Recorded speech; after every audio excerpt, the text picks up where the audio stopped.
بسم اللہ الرحمن الرحیم۔ شروع کرتا ہوں اللہ کے پاک نام سے جو بہت بڑا مہربان نہایت رحم والا ہے۔ دوستو، بہنوں، بھائیوں، بزرگوں، السلام علیکم ورحمۃ اللہ وبرکاتہ۔ ہم اپنی اسلامک چینل میں ہماری جو سیریز ہم نے شروع کی ہوئی ہے اس میں ہم عبداللہ بن ابی جو سازشی تھا، جو سردار تھا ان سازشیوں کا، منافقین کا، اس کی پارٹ 2 پارٹ حصہ دوم کو ہم آپ کے سامنے بیان کر رہے ہیں۔ ابن ہشام نے کہا کہ عبداللہ بن جعفر بن المنصور بن مغرمہ نے ابو اون سے روایت کی ہے کہ بنی کینکا کا واقعہ یہ تھا کہ عرب کی ایک خاتون اپنا کچھ سامان بیچنے کے لیے لائی اور بنی کینکا کے بازار میں اسے بیچ کر وہاں کے ایک سنار کے پاس بیٹھ گئی۔ انہوں نے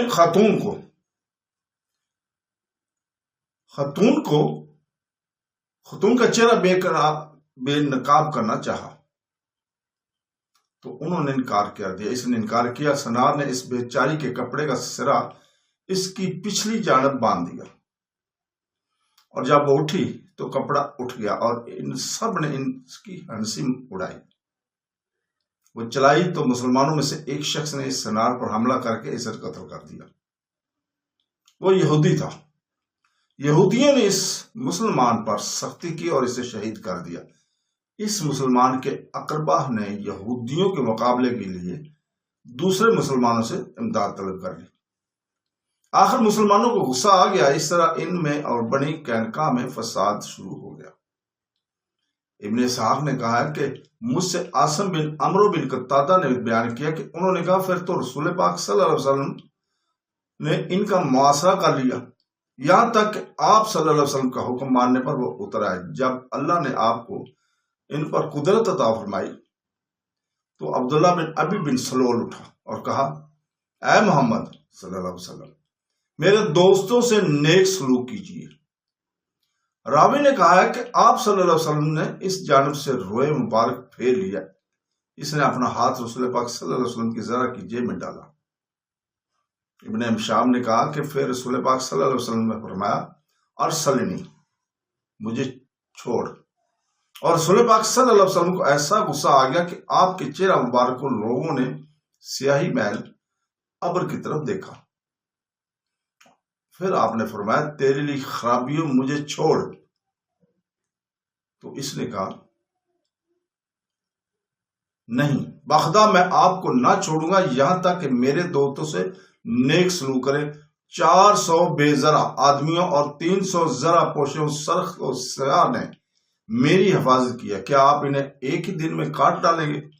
باخدا میں آفات زمانہ سے ڈرتا رہتا ہوں۔ ابن ہشام نے کہا ہے کہ رسول پاک صلی اللہ علیہ وسلم نے ان لوگوں کا محاصرہ کرنے کے لیے اس زمانے میں مدینہ پر بشیر بن عبد المنظر کو حکم مقرر فرمایا تھا۔ محاصرہ کرنے کا زمانہ 15 روز کا تھا۔ ابن اسحاق نے کہا اس موقع پر کہ مجھ سے ابو اسحاق یسار نے عبادت بن ولید بن عبادت بن الصامت کی روایت بیان کی۔ انہوں نے کہا کہ جب بنی کینکا نے رسول پاک صلی اللہ علیہ وسلم نے جنگ کی تو ان کے مقابلے میں عبداللہ بن ابی بن سلول نے روک تھام کی۔ عبادہ بن صامت بنی اوف ہی کے ایک فرد تھے اور بنی کینکا کے حلیف ہونے کا انہیں بھی ویسا ہی تعلق تھا جیسے عبداللہ بن ابی بن سلول کا تھا۔ وہ رسول پاک صلی اللہ علیہ وسلم کے پاس گئے۔ آپ صلی اللہ علیہ وسلم کے آگے بنی کینکا کے حلیف ہونے سے دستبرداری اختیار کی اور اللہ اور اس کے رسول صلی اللہ علیہ وسلم کی جانب ہو کر ان لوگوں سے علیحدگی کا اعلان کرتے ہوئے عرض کی، یا رسول اللہ صلی اللہ علیہ وسلم، میں اللہ اور اس کے رسول اور ایمان والوں سے محبت رکھتا ہوں۔ ان کفار کی دوستی ان کے حلیف ہونے سے بیزاری کا اظہار کرتا ہوں۔ راوی نے کہا ہے کہ عبداللہ بن ابی اور ان کے متعلق سورہ مائدہ کی آیت کا نزول ہوا۔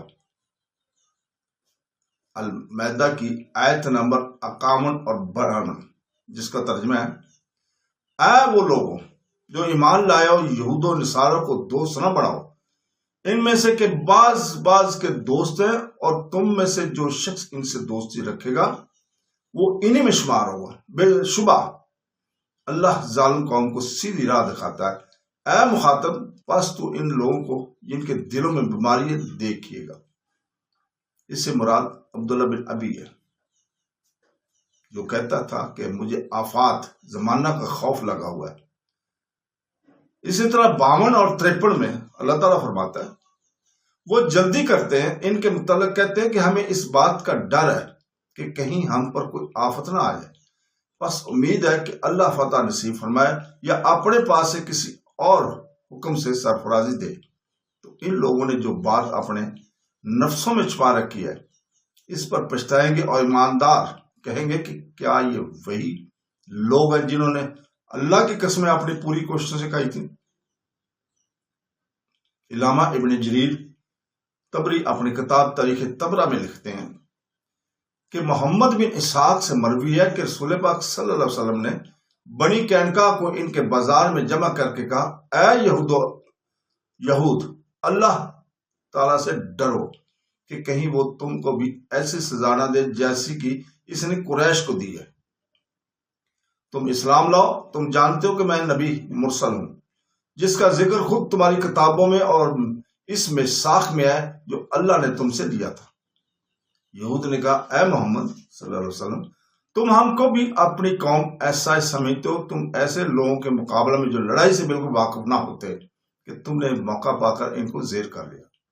اپنی کامیابی سے دھوکے میں نہ پڑو، باخدا اگر تم ہم سے لڑے تو تم کو معلوم ہو جائے گا کہ ہم مرد اہل نبرد ہیں۔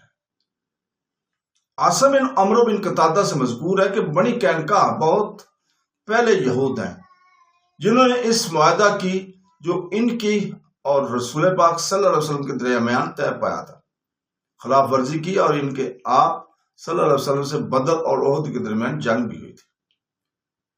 زیری کہتے ہیں کہ یہ غزوہ شوال 2 ہجری میں ہوا، جب حضرت جبرائیل علیہ السلام نے یہ آیت اتاری تھی، جس کا ترجمہ ہے: اگر تم کو کسی قوم کی خیانت کا اندیشہ ہو تو تم بھی ان کے ساتھ وہی کرو۔ رسول پاک صلی اللہ علیہ وسلم پر نازل ہوئی یہ آیت، آپ نے فرمایا کہ مجھے بنی کینکا سے اس بات کا اندیشہ ہے۔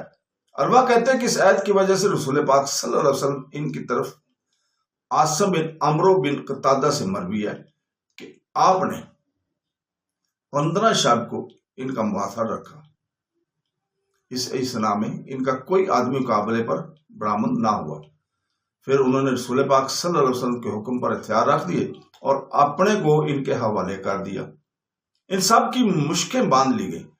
آپ ان سب کو قتل کر دینا چاہتے تھے، مگر عبداللہ بن ابی نے آپ سے ان کی سفارش کی۔ عاصم بن عمرو بن قتادہ کے پہلے سلسلہ بیان کے مطابق رسول پاک صلی اللہ علیہ وسلم نے ان کا محاصرہ کر لیا، یہاں تک کہ انہوں نے اپنے آپ کو فیصلہ پر حوالے کر دیا۔ اپنے کو آپ کے فیصلہ پر حوالے کر دیا۔ عبداللہ بن ابی سلول نے جب وہ آپ کے قبضہ میں آ گئے، آپ سے کہا کہ اے محمد صلی اللہ علیہ وسلم، آپ ان مولوائیوں پر احسان کریں، ان موالیوں پر احسان کریں۔ یہ لوگ خزرج کے حلیف تھے۔ جب دیر تک رسول پاک صلی اللہ علیہ وسلم اس کا کوئی جواب نہ دیا تو اس نے کہا: اے محمد، آپ میرے مولائیوں کو پر احسان کریں۔ اس پر آپ نے منہ پھیر لیا، اس نے آپ کا گریبان پکڑ لیا۔ آپ نے فرمایا: اسے چھوڑو، اور اس کی اس حرکت پر آپ کا چہرہ متغیر ہو گیا، اور دوبارہ آپ نے فرمایا کہ میرا گریبان چھوڑ دے، مگر اس نے کہا: باخدا، میں اسے ہرگز اس وقت تک نہیں چھوڑوں گا جب تک کہ آپ میرے موالیوں پر احسان نہ کر دیں گے اور ان کی جان بخشی نہ فرما دیں گے۔ ان پر میں 400 غیر مسلح اور 300 زرہ پوش ہیں۔ انہوں نے ہمیشہ حبشیوں اور ایرانیوں سے مجھے بچایا۔ آپ صلی اللہ علیہ وسلم ان کو ایک وقت میں کاٹ ڈالتے ہیں۔ مجھے اندیشہ ہے کہ خود آپ پر مصائب نہ آ جائیں۔ رسول پاک صلی اللہ علیہ وسلم فرمایا: اچھا، میں نے ان کو تمہاری خاطر چھوڑا۔ اسی بیان کے سلسلے میں یہ بات بھی مروی ہے کہ رسول پاک صلی اللہ علیہ وسلم نے فرمایا اچھا ان کو چھوڑ دو، اس پر جو ان کے ساتھ اللہ کی لعنت ہو۔ پھر آپ صلی اللہ علیہ وسلم نے جلا وطن کر دیا اور ان کے املاک کو بطور غنیمت مسلمانوں میں تقسیم کر دیا۔ یہ ذمہ دار نہ تھے، صرف کاشتکار تھے۔ آپ کو ان کے پاس سے اسلحہ اور آلات کشاورزی کی ایک بڑی مقدار میں ملے۔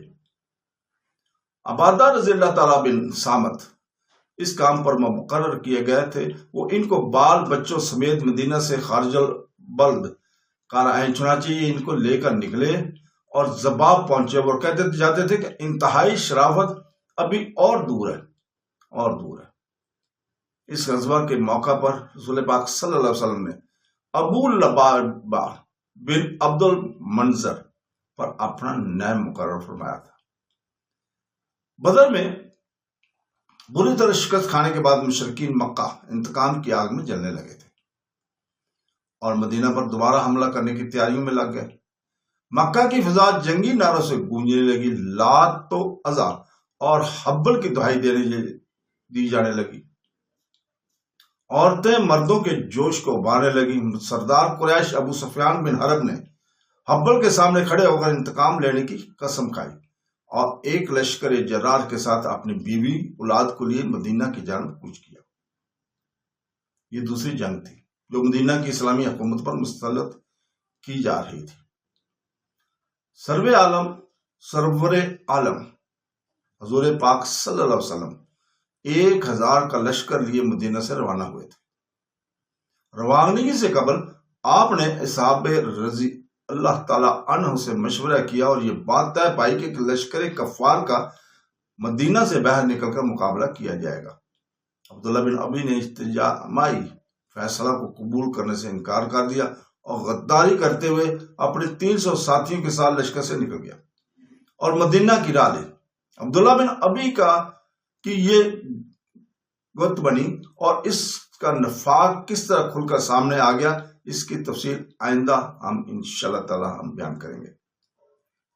ابن اسحاق نے بیان کیا ہے کہ رسول پاک صلی اللہ علیہ وسلم نے قریش کی تیاری اور آمد کا حال سنا تو مسلمانوں کو بلا کر فرمایا اگر تمہاری رائے یہ ہو کہ ہم لوگ مدینہ میں ٹھہریں اور قریش نے جہاں پڑاؤ ڈالا ہے وہیں انہیں رہنے دیا جائے تو یہ بات خود ان کے لیے ٹھیک نہ ہوگی، کیونکہ انہوں نے بہت غلط مقام پر پڑاؤ ڈالا ہے۔ پھر اگر وہ مدینہ میں آ کر حملہ کریں گے تو ہم سب یہاں ان سے لڑیں گے۔ خود رسول پاک صلی اللہ علیہ وسلم مدینہ سے نکل کر اور قریش کے پڑاؤ پر پہنچ کر حملہ کرنے کے مناسب سے نہ سمجھتے تھے۔ عبداللہ بن ابی نے بھی رسول پاک صلی اللہ علیہ وسلم کی رائے سے کل اتفاق کیا، بلکہ اصرار کیا کہ مدینہ میں ٹھہر جائیے اور نکل کر حملہ نہ کیا جائے۔ لیکن بعض مسلمانوں میں سے جو جنگ بدر میں حصہ نہ لے سکے تھے اور جنہیں اللہ تعالیٰ نے جنگ احد اور دوسری جنگوں میں شہادت کا درجہ عطا فرمایا نے اصرار کیا، یا رسول اللہ صلی اللہ علیہ وسلم باہر نکل کر دشمن سے جنگ کرنے کا موقع ہمیں عنایت فرمائے تاکہ وہ خیال نہ کریں کہ ہم میں سے ایسی کسی قسم کی بزدلی یا کمزوری پیدا ہو گئی ہے۔ عبداللہ بن ابی نے متاخر کرتے ہوئے کہا یا رسول اللہ صلی اللہ علیہ وسلم مدینہ ہی میں ٹھہرنا مناسب ہے، باہر نکل کر حملہ نہ کیجیے۔ میں جانتا ہوں کہ جب کبھی مدینہ سے باہر نکل کر غنیم پر حملہ کیا گیا تو شکستی کا منہ دیکھنا پڑا، اور جب تک کوئی مدینہ میں ہم پر حملہ آور ہوا تو ہمیشہ شکست کا، اس لیے قریش کو ان کی حالت پر چھوڑ دیجیے۔ اگر وہ اپنی جگہ پڑاؤ ڈالے رہے تو وہ جگہ ان کے لیے قید خانہ ثابت ہوگی، اور اگر انہوں نے مدینہ میں داخل ہو کر حملہ کیا تو مردان سے زوردار مقابلہ کریں گے۔ عورتیں اور بچے چھتوں سے ان پر پتھر برسائیں گی اور وہ واپس ہوں گے تو ناکام اور مراد واپس جائیں گے۔ جو لوگ باہر نکل کر دشمن سے مقابلہ کرنا چاہتے تھے وہ رسول پاک صلی اللہ علیہ وسلم کے ساتھ لگاتار اصرار کرتے رہے تاکہ حضور پاک صلی اللہ علیہ وسلم گھر میں داخل ہوئے اور ذرا زیب دن کر کے باہر تشریف لے آئے۔ جمعہ کا دن تھا اور مسلمان نماز جمعہ سے فارغ ہو چکے تھے۔ اسی روز قبیلہ بنی نجار کے ایک نصاری مالک بن عمرو کا انتقال ہو گیا تھا۔ رسول پاک صلی اللہ علیہ وسلم نے سب سے پہلے ان کی نماز جنازہ پڑھائی، پھر غنیم پر حملہ آور ہونے کے ارادے سے مدینہ سے نکل پڑے۔ اب لوگ شرمندگی محسوس کر رہے تھے کیونکہ رسول پاک صلی اللہ علیہ وسلم کو یہ ذمت دی۔ آخر کار انہوں نے عرض کی، یا رسول اللہ، ہم نے آپ کو خواہ مخواہ تکلیف میں ڈال دیا ہے، یہ بات ہمارے لیے مناسب نہ تھی، آپ چاہیں تو یہیں تشریف فرماؤں اور باہر جانے کی تکلیف نہ فرماؤں۔ رسول پاک صلی اللہ علیہ وسلم نے فرمایا، نبی کے لیے کسی طرح جائز نہیں کہ ایک مرتبہ ذرا پہن لینے کے بعد بغیر جنگ کیے اتار دے۔ بہرحال رسول پاک صلی اللہ علیہ وسلم 1000 صحابہ کی جماعت کے ساتھ نکلے۔ ابن حشام نے اتنا اور بیان کیا کہ جب آپ روانہ ہوئے تو ابن ام مکتوم کو نماز پڑھانے کے لیے امام مقرر فرما دیا۔ ابن اسحاق نے بیان کیا کہ جب لشکر اسلام میں مدینہ اور احد کے درمیان مقام شوت پر پہنچا تو عبداللہ بن ابی ایک مسلس آدمی کو لے کر واپس ہو گیا اور کہا کہ رسول پاک صلی اللہ علیہ وسلم نے دوسروں کی بات مان لی اور میری نہ مانی۔ لوگوں، میں نہیں سمجھ سکتا کہ اس جگہ اپنے آپ کو موت کا لقمہ کیوں بنایا جائے۔ غرض جو لوگ نفاق اور شک و شبہ کے شکار تھے، انہیں لے کر عبداللہ بن ابی واپس ہو گیا۔ عبداللہ بن عمرو بن حرام، اخو بن سلمہ ان کے پیچھے پیچھے گیا اور ان سے کہا کہ اے قوم، میں تمہیں یاد دلاتا ہوں کہ اللہ تبارک تعالیٰ نے تمہیں اس بات سے منع کیا ہے کہ اپنی قوم اور اپنے نبی برحق کو دشمن کے نرگے میں یوں چھوڑ کر چلے جاؤ۔ منافقین نے جواب دیا کہ اگر ہمیں یقین ہوتا کہ جنگ اور قتال کی نوعیت آئے گی تو ہم ہرگز آپ کا ساتھ نہ دیتے، یہ بات ہماری سمجھ سے باہر ہے۔ بس جب اس منافقین نے عبداللہ بن عمرو کی ایک نہ سنی اور واپس جانے ہی پر کمر باندھ لی تو انہوں نے منافقین سے کہا، اے دشمنان خدا، تمہیں اللہ تعالیٰ اپنی رحمت سے محروم رکھے۔ خدائے بزرگوں برتر اپنے نبی کو جلد تم سے بے نیاز کر دے گا، انہیں تمہاری کوئی ضرورت نہ رہے گی۔ ابن اسحاق نے کہا ہے کہ مجھ سے ابن شہاب زہری نے بیان کیا کہ ذاتی اور قومی شرف حاصل ہونے کے باعث عبداللہ بن ابی سلول کے لیے مسجد میں ایک جگہ مقرر تھی جہاں وہ بے روک ٹوک کھڑے ہو کر نماز جمعہ ادا کیا کرتا تھا۔ جمعہ کے دن جب رسول پاک صلی اللہ علیہ وسلم خطبے کے لیے ممبر پر بیٹھتے تو عبداللہ بن ابی رئیس ہونے کی حیثیت میں لوگوں کو یوں خطاب کرتا، لوگوں، یہ اللہ کے رسول تمہارے درمیان موجود ہے۔ اللہ نے آپ کی برکت سے تمہیں عزت اور حرمت عطا فرمائی ہے، تمہیں چاہیے کہ آپ کی آنت اور نصرت کرو اور تقویت پہنچاؤ، آپ کے احکام سنو اور فرما برداری پر کاربند رہو۔ یہ خطاب کر کے بیٹھ جاتا ہے۔ یہ سلسلہ جاری تھا کہ جنگ احد پیش آئی اور عبداللہ بن ابی نے اس موقع پر جو کیا اور کچھ لوگوں کے ساتھ لے کر میدان سے واپس آ گیا۔ پھر جب رسول پاک صلی اللہ علیہ وسلم جنگ احد سے فارغ ہوگا مدینہ منورہ تشریف واپس لے آئے تو عبداللہ بن ابی نے مسجد میں کھڑے ہو کر معمول کے مطابق چاہا کہ کھڑے ہو کر وہی تقریر کرے جو وہ کیا کرتا تھا، مگر مسلمانوں نے مزاحمت کی، ہر طرف سے اس کے کپڑے پکڑ لیے اور کہا، دشمن خدا، بیٹھ جا، تو اس قابل نہیں کہ کچھ کہے، جنگ احد میں تو نے وہ کیا جو تجھے نہیں کرنا چاہیے تھا۔ عبداللہ بن ابی لوگوں کی گرفت میں پھانتا ہوا یہ کہتا ہوا مسجد سے باہر نکل گیا، گویا میں نے کوئی بری بات کہی، میں تو ان کے معاملے کی مضبوطی کے لیے کھڑا ہوا تھا۔ مسجد کے دروازے پر ایک انصاری سے مل گئے، انہوں نے دریافت کیا، تیرا برا ہو کیا معاملہ ہے؟ عبداللہ بن ابی نے کہا، میں تو ان کا معاملہ مضبوط کرنے کے لیے کھڑا ہوا، مگر رسول پاک صلی اللہ علیہ وسلم کے ساتھیوں میں سے کچھ لوگ میرے ساتھ تان کرنے اور میر گردن مروڑنے لگے، گویا میں نے بری بات کہہ دی۔ انصاری نے کہا، تیرا برا ہو، واپس جاؤ، رسول پاک صلی اللہ علیہ وسلم تیرے لیے دعائے مغفرت فرمائیں گے۔ عبداللہ بن ابی نے جواب دیا، خدا کی قسم مجھے ضرورت نہیں کہ میں اپنے لیے ان سے استغفار کراؤں۔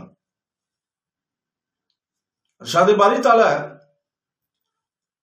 اور جو مصیبت تم پر اس روز پڑی جب دونوں گروہ مقابل ہوئے وہ خدا تعالیٰ کی مشیت سے ہوئی، اور تاکہ اللہ تعالیٰ مومنین کو بھی دیکھ لے اور ان لوگوں کو بھی دیکھ لے جنہوں نے نفاق کا برتاؤ کیا۔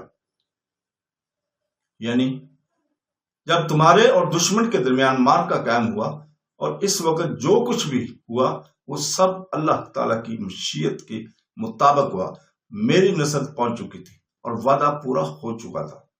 پھر جو کچھ تم نے کیا، کیا اسی سلسلے میں مومن اور منافق الگ الگ ہو گئے؟ پھر اللہ تعالیٰ فرماتا ہے، جب منافقوں سے کہا گیا کہ آؤ وقت کا فرض انجام دے، یا تو اللہ کی راہ میں باہر نکل کر جنگ کرو یا شہر میں رہ کر دشمنوں کا حملہ روکو، کہنے لگے اگر ہمیں معلوم ہوتا کہ لڑائی ضرور ہوگی تو ہم ضرور تمہارا ساتھ دیتے۔ عبداللہ بن ابی اور اس کے ساتھی جنگ احد میں رسول پاک صلی اللہ علیہ وسلم کا ساتھ چھوڑ کر واپس چلے آئے تھے۔ انہوں نے اس موقع پر کہا تھا کہ اگر ہمیں یہ معلوم ہوتا اور یقین ہوتا کہ جنگ ضرور ہوگی تو ہم تمہارے ساتھ بے شک چلتے اور تمہاری طرف سے لڑتے، لیکن ہمارا خیال یہ تھا کہ جنگ نہیں ہوگی۔ اللہ تعالیٰ نے ان منافقوں کا وہ نفاق جو وہ مخفی رکھے ہوئے تھے وہ شگاف طریقے پر واضح کر دیا۔ اللہ تعالیٰ فرماتا ہے، جس کا ترجمہ ہے، یہ منافق اس وقت ایمان کی بنسبت کفر سے زیادہ قریب ہو گئے۔ اپنے منہ سے وہ باتیں کرتے تھے اور جو ان کے دلوں میں نہیں، حالانکہ اللہ تعالیٰ ان سب باتوں کو خوب جانتا ہے جنہیں وہ مخفی رکھنا چاہتے ہیں۔ یہ ایسے لوگ ہیں جو بیٹھ کر اپنے بھائیوں سے کہتے ہیں کہ اگر یہ میرے کہنے پر چلتے تو قتل نہ کیے جاتے۔ ان سے کہہ دیجیے اگر تم اپنی بات میں سچے ہو تو موت کو اپنے پاس سے روک لو، یعنی اگر موت کو آنے سے دفع کر سکتے ہو تو کر دو، اپنی جان بچا لو۔ ان کی اس ذہنیت کا سبب دراصل جہاز سے بچنے کا تھا۔ اسی بنا پر دنیا میں رہنے کا لالچ اور موت سے فرار اختیار کرنے کی وجہ جہاز ترک کر دیا۔ بنو نذیر کا یہ سبب ہوا کہ عمرو بن امیہ الزمری نے مدینہ واپس ہوتے ہوئے ان دو شخصوں کو قتل کر دیا جن کو رسول پاک صلی اللہ علیہ وسلم نے وعدہ حفاظت اور ایمان دیا تھا۔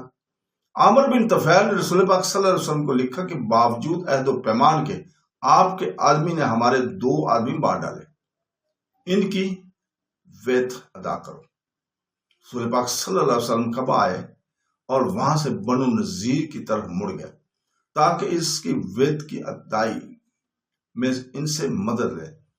آپ صلی اللہ علیہ وسلم کے ساتھ بہت سے مہاجر اور انصار تھے، ان میں ابو بکر، عمر اور اسید بن نذیر بھی تھے۔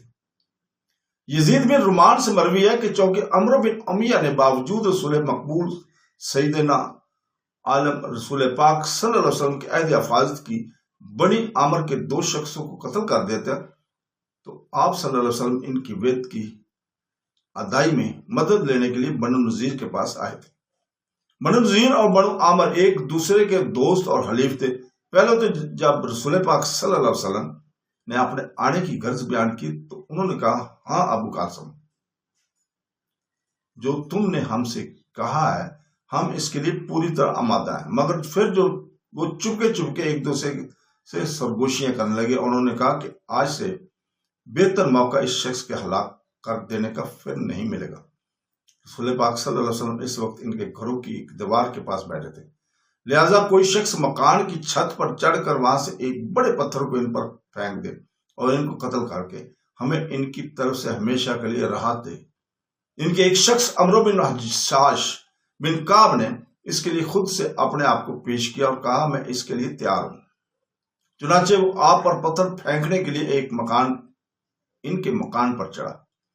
رسول پاک صلی اللہ علیہ وسلم خالی الذہن اپنے صحابہ کے ساتھ، جن میں ابو بکر، عمر، علی کرم اللہ وجہ بھی تھے، دیوار کے نیچے بیٹھے ہوتے کہ آسمان سے آپ صلی اللہ علیہ وسلم کے دشمنوں کے اس منصوبے کی خبر ملی۔ آپ صلی اللہ علیہ وسلم فوراً اٹھ کھڑے ہوئے اور صحابہ رضوان اللہ اجمعین سے فرمایا، میں آتا ہوں، تم یہیں ٹھہرو۔ مگر آپ سیدھے مدینہ واپس ہو گئے۔ جب آپ صلی اللہ علیہ وسلم کے آنے میں دیر ہوئی تو صحابہ کرام آپ کی تلاش میں چلے۔ اثناء راہ میں مدینہ سے آتا ہوا ایک شخص ان کو ملا۔ انہوں نے ان سے رسول پاک صلی اللہ علیہ وسلم کے بارے میں پوچھا کہ اس نے کہا کہ میں نے آپ کو مدینہ میں داخل ہوتے ہوئے دیکھا ہے۔ صحابہ کرام مدینہ میں آپ کے پاس آگے آپ نے ان کو بتایا کہ یہودی میرے ساتھ یہ بدعہدی کرنے والے تھے۔ آپ صلی اللہ علیہ وسلم نے ان کو جنگ کی تیاری کا حکم دیا اور سب کو لے کر ان کے مقابلے میں آئے۔ محاصرہ کر لیا گیا۔ یہودی آپ کے مقابلے میں کئی کلوں میں بند ہو گئے۔ رسول پاک صلی اللہ علیہ وسلم نے حکم دیا کہ ان کے تمام نگلستان کاٹ کر جلا دیے جائیں۔ یہودیوں نے کلوں سے پکار کر کہا، اے محمد صلی اللہ علیہ وسلم، تم تو اس بربادی سے منع کرتے تھے اور جو ایسا کرتا تھا اسے برا کہتے تھے، اب کیا ہوا کہ تم خود ہمارے نگلستانوں کو قطع کما کروا کر ان کو جلا رہے ہو؟ اس سلسلے میں واقعی کا بیان ہے کہ بنو نذیر نے جب باہم مشورہ کر کے یہ طے کیا کہ رسول پاک صلی اللہ علیہ وسلم پر ایک بہت بڑا پتھر اوپر سے پھینک دیا جائے، سلام بن مشکم نے ان کو اس سے منع کیا اور کہا، ایسا کرو گے جنگ ہو جائے گا اور جو تم کرنا چاہتے ہو وہ اس سے واقف ہے۔ مگر یہودیوں نے اس کی نصیحت نہ مانی۔ عمرو بن حجاج رسول اللہ صلی اللہ علیہ وسلم پر پتھر لٹکانے چھت پر چڑھا، مگر اسی اسنا میں رسول پاک صلی اللہ علیہ وسلم کو اس کی اطلاع آسمانوں سے ملی۔ آپ قضائے حاجت کے بہانے اپنی جگہ سے اٹھ گئے۔ صحابہ کرام نے دیر تک آپ کا انتظار کیا مگر آپ نہ آئے۔ یہودی کہنے لگے کہ ابو القاسم کہاں رک گئے ہیں؟ ابو القاسم حضور پاک صلی اللہ علیہ وسلم کا لقب تھا۔ آپ صلی اللہ علیہ وسلم کے صحابہ دیر تک انتظار کے بعد مدینہ واپس آئے۔ کنانہ بن سوریہ نے یہودیوں سے کہا کہ تمہارے ارادے کی خبر ان کو ضرور ہو گئی ہے۔ صحابہ بھی مدینہ رسول پاک صلی اللہ علیہ وسلم کے پاس چلے آئے۔ آپ اس وقت مسجد میں بیٹھے تھے۔ صحابہ نے آپ سے کہا کہ ہم آپ کا انتظار کرتے رہے اور آپ چلے آئے۔ رسول پاک صلی اللہ علیہ وسلم فرمائیے، یہودیوں نے میرے قتل کا ارادہ کیا تھا مگر اللہ ذوالجلال نے مجھے ان کے منصوبے کی اطلاع کر دی۔ محمد بن مسلمہ کو میرے پاس بلا لاؤ۔ جب وہ آپ کی خدمت میں حاضر ہوئے، آپ نے ان سے کہا کہ تم یہودیوں سے جا کر کہہ دو کہ چونکہ تو نے میرے ساتھ بے وفائی کرنا چاہی تھی، اس لیے اب تم میرے علاقے سے نکل جاؤ اور میرے قریب نہ رہو۔ حضرت محمد بن مسلمہ نے رسول اللہ صلی اللہ علیہ وسلم کے ارشاد کے مطابق یہودیوں سے جا کر کہہ دیا کہ تم کو حکم دیا گیا کہ یہاں سے ترک سکونت کر کے چلے جاؤ۔ یہودی کہنے لگے، اے محمد بن مسلمہ، ہمیں اس کی امید نہ تھی کہ بنی اوس کا کوئی شخص یہ حکم ہمارے لیے لائے۔ انہوں نے کہا، قلوب بدل گئے ہیں اور اسلام نے تمام سابقہ معاہدوں کو فسخ کر دیا۔ یہودی نے کہا، بہرحال ہم اسے برداشت کرتے ہیں اور حکم کی بجا آوری کریں گے۔ عبداللہ بن ابی نے یہودیوں سے کہلا بھیجا کہ تم اپنے دیار سے نہ جانا، ابھی وہیں رہو، خود میرے ساتھ 2000 عرب اور میری قوم والے ہیں، یہ جمعیت تمہارے ساتھ ہے، ان کے علاوہ بنی قریظہ بھی تمہاری امداد کریں گے۔ کعب بن اسد کو جب بنی قریظہ کی جانب سے رسول پاک صلی اللہ علیہ وسلم سے دوستی کا معاہدہ کیا تھا، جب اس بیان کی اطلاع ملی تو اس نے کہا کہ جب تک میں زندہ ہوں بنی قریظہ میں سے کوئی شخص معاہدہ کی خلاف ورزی نہیں کر سکتا۔ پھر سلام بن مشکم نے کہا کہ محمد صلی اللہ علیہ وسلم جو حکم دیا ہے اس کو مان لو، اسی طرح ہماری قوم اور ہمارا مال محفوظ رہے گا، ورنہ اس سے زیادہ تکلیف اور حالت برداشت کرنا پڑے گی۔ حبی نے پوچھا کہ وہ کیا؟ سلام نے کہا، اس حکم کو نہ مانو گے تو ہمارا تمام مال ضبط کر لیا جائے گا، بیوی بچے لونڈی غلام بنا لیے جائیں گے اور جنگ جو آبادی قتل کر دے گی۔ مگر حبی نے رسول پاک صلی اللہ علیہ وسلم کے حکم کو نہ مانا۔ اس نے جدی بن اختب کو رسول پاک صلی اللہ علیہ وسلم کے پاس اس پیام کے ساتھ بھیجا کہ ہم تو اپنے وطن سے نہیں نکلتے، اب جو تم سے ہو سکے کرو۔ اس پیام کو سن کر رسول پاک صلی اللہ علیہ وسلم نے تکبیر کہی۔ آپ کے ساتھ مسلمانوں نے بھی تکبیر کہی اور فرمایا کہ یہودیوں نے لڑائی منظور کی ہے۔ جدی بن اختب مدد کے لیے عبداللہ بن ابی کے پاس آیا۔ جدی سے مروی ہے کہ اس کے پاس پہنچا، وہ اپنے چند دوستوں کے ساتھ بیٹھا ہوا تھا اور اس وقت رسول پاک صلی اللہ علیہ وسلم کا نقیب لوگوں کو مسخ ہونے کا حکم دے رہا تھا۔ اسی وقت اس کا بیٹا عبداللہ یعنی حضرت عبداللہ بن ابی میرے سامنے اپنے باپ کے پاس آیا اور اس نے ہتھیار سنبھالے اور دوڑتا ہوا گھر سے چلا گیا۔ یہ رنگ دیکھ کر میں عبداللہ بن ابی کی امداد سے مایوس ہو گیا۔ میں نے حبی سے آ کر سارا واقعہ بیان کیا۔ حبی بن اختب نے کہا کہ محمد صلی اللہ علیہ وسلم کی گہری چال ہے اب رسول پاک صلی اللہ علیہ وسلم نے بنی نذیر پر پیش قدمی کر کے ان کا معاشرہ کر لیا۔ 15 روز کے معاشرے کے بعد انہوں نے اس شرط پر صلح کر لی کہ ان کو قتل نہ کیا جائے، البتہ ان کا کام، مال اور اصل لے لیے جائے۔